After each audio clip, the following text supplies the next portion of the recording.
Hello बच्चों, क्वार्टल्स की properties क्या क्या होती हैं ये हमें पता लगाना है, सीखना है कि क्वार्टल्स की क्या क्या प्रॉपर्टीज़ होती है। क्योंकि एग्ज़ाम में एक एक नंबर में मल्टीपल चॉइस क्वेश्चन में बहुत बार आ जाता है कि प्रॉपर्टीज़ से रिलेटेड, चाहे वो मीन की प्रॉपर्टी हो, चाहे वो मीडियन की हो, किसी भी चीज़ की प्रॉपर्टी है तो वो ज़रूर ध्यान से आपको देखनी है। परसेंटेज ऑफ वैल्यू, तो आपको पता है Q1 क्या होता है, क्वार्टर 1 25% वैल्यू बताता है। Q2 क्या होता है, इक्वल टू मीडियन, मीडियन की तरह ये 50% वैल्यू बताता है। Q3 क्या होता है, जो 75% वैल्यू बताता है हमें। अगर हम चेंज ऑफ ओरिजिन या स्केल करें तो हमेशा ध्यान रखिए जो हमारा पहले था वही अभी तक चल रहा है। y equal to A plus B X means A और b ओरिजिन और स्केल की बात करते हैं तो a और b जो वैल्यूज़ हैं ये एज इट इज़ अगर हम आंसर में x के आंसर में पुट कर दें तो y का भी आंसर आ जाएगा। बिल्कुल सेम प्रॉपर्टी जो हमारा मीन मीडियन के लिए थी। बच्चों, क्वार्टाइल के बाद हम बात करते हैं डिसाइल्स के बारे में। डिसाइल का क्या मतलब होता है, 1/10th वैल्यू। तो ये D1 D2 D3 ऐसे D9 तक चलेंगे। हर D 10% वैल्यू को डिनोट करेगा। तो D1 means 10% value, D2 means 20%, D3 30%, D5 50%। तो D5 किसके इक्वल हो जाएगा, D5 हो जाएगा मीडियन के इक्वल या Q2 के इक्वल। सॉल्व करना पहले की तरह बिल्कुल सेम है जैसा हमने पढ़ा था। क्वार्टर मीडियन के लिए 2 से डिवाइड करते थे हर चीज को, Q1 के लिए डिवाइड बाय 4 करते थे, Q3 के लिए 3 से मल्टीप्लाई करते थे और डिवाइड बाय 4 करते थे, चाहे वो n हो या n+1 हो, जो भी सिचुएशन है। और अगर वो D1 हो जाएगा तो डिवाइड बाय 10 हो जाएगा, D2 होगा तो बताओ क्या हो जाएगा, 2 इंटू n या n+1, जो भी सिचुएशन है। n+1 हमारा इंडिविजुअल और डिस्क्रीट सीरीज में चलता है, कॉन्टिन्यूस सीरीज में n/2 चलता है। मीडियन के लिए तो यहाँ पर n/10 हो जाएगा। D2 है तो सिंपल क्या है, Qn स्मॉल n, तो क्या हो जाएगा ये n+1 अपॉन 4 इंटू n। अगर Q1 है तो क्या हो जाएगा 1 इंटू n+1/4, मतलब n+1/4।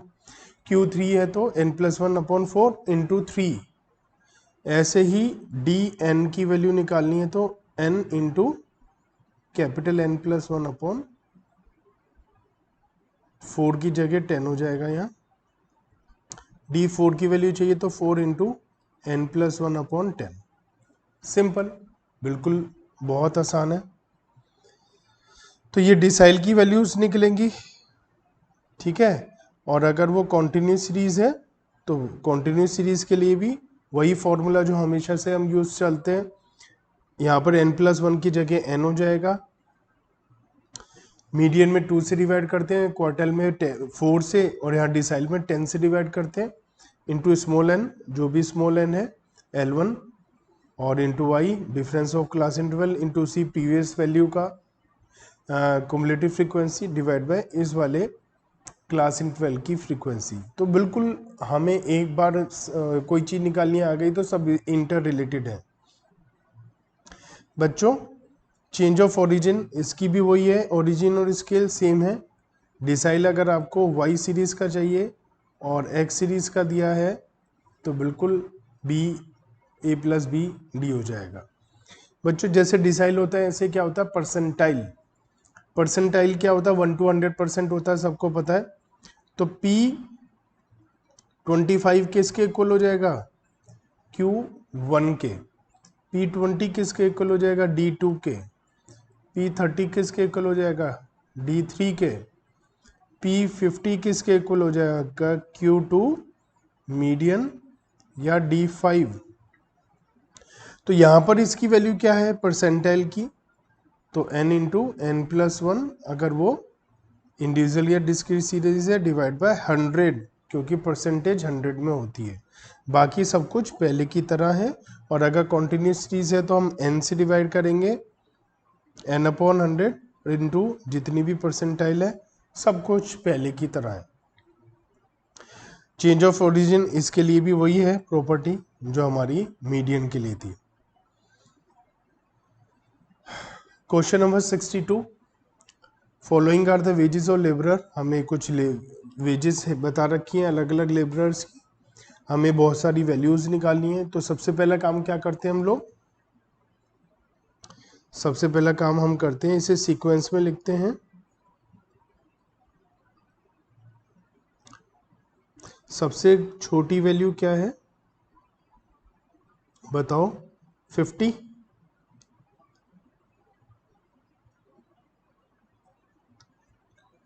और फिर 50 से बड़ी 56, फिर 56 से बड़ी वैल्यू क्या है जल्दी से बताओ, 65। 65 से बड़ी वैल्यू 75, 2 टाइम्स।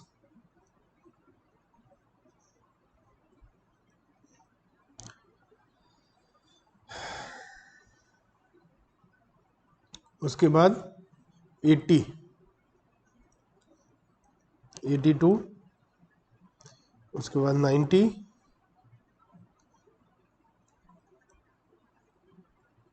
और 120,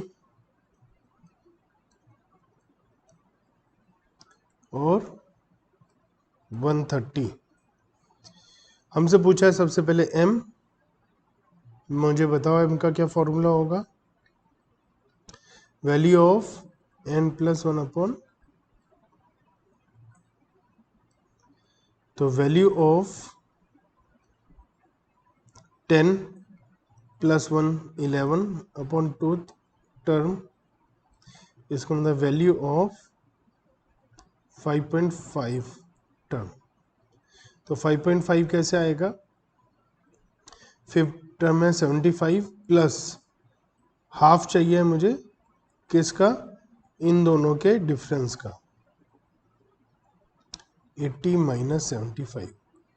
बच्चा कह सकता है सर ये क्या कर दिया आपने, हम तो सिंपल 75 और 80 का एवरेज निकाल देते हैं।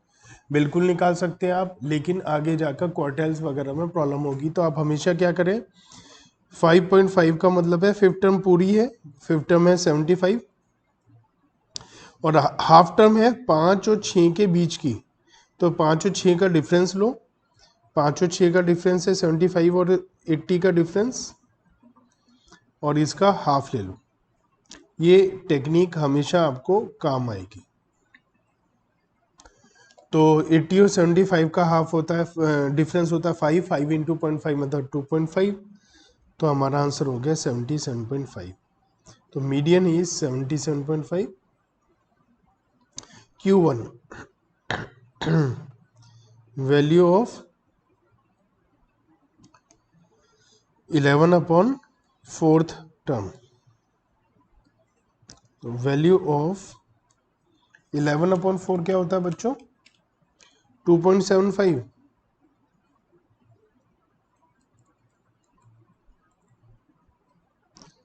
तो वैल्यू ऑफ 2.7 को 2 टर्म लेते हैं पहले,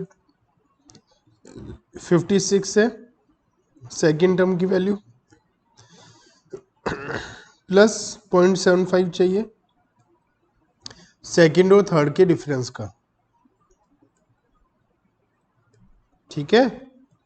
तो 56 प्लस 65 और 56 का डिफरेंस 9 है, इंटू 0.75 तो 6.5, 6.75,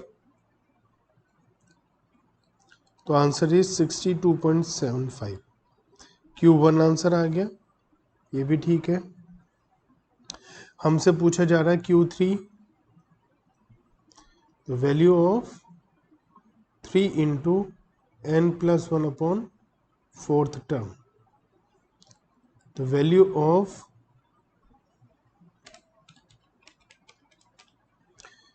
8.25 टर्म, एट्थ टर्म की वैल्यू क्या है 90 और 0.25 किसका चाहिए 90 और 120 का डिफरेंस।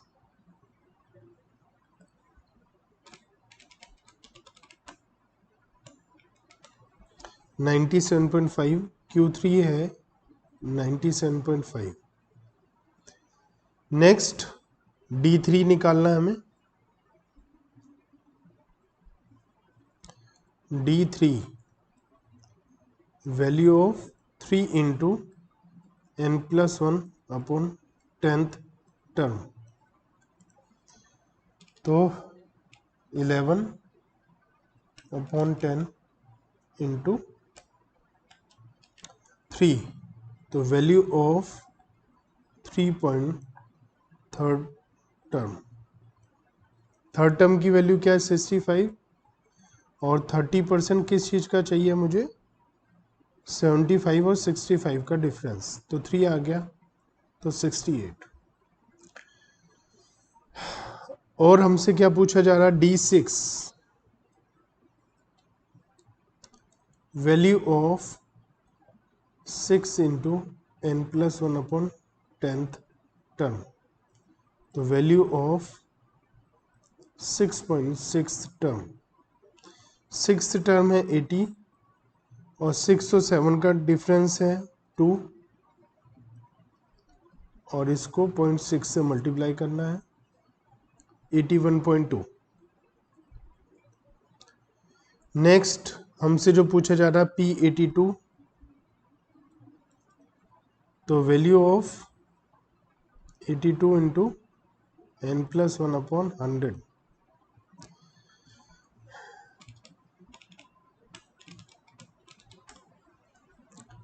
वैल्यू ऑफ 9.02, तो 9th टर्म है 120 और 0.02 इंटू 10, तो 120.2। तो मैंने आपको हर टाइप की वैल्यू निकालनी सिखाई। जैसे हमने मीडियन निकाला, जैसे हमने क्वार्टाइल निकाला, ऐसे ही सबकी वैल्यू निकलेगी। अच्छे से समझ में आ गया ना? तो आगे के क्वेश्चंस की प्रैक्टिस करो, कोई टेंशन होगी तो मुझे बताओ।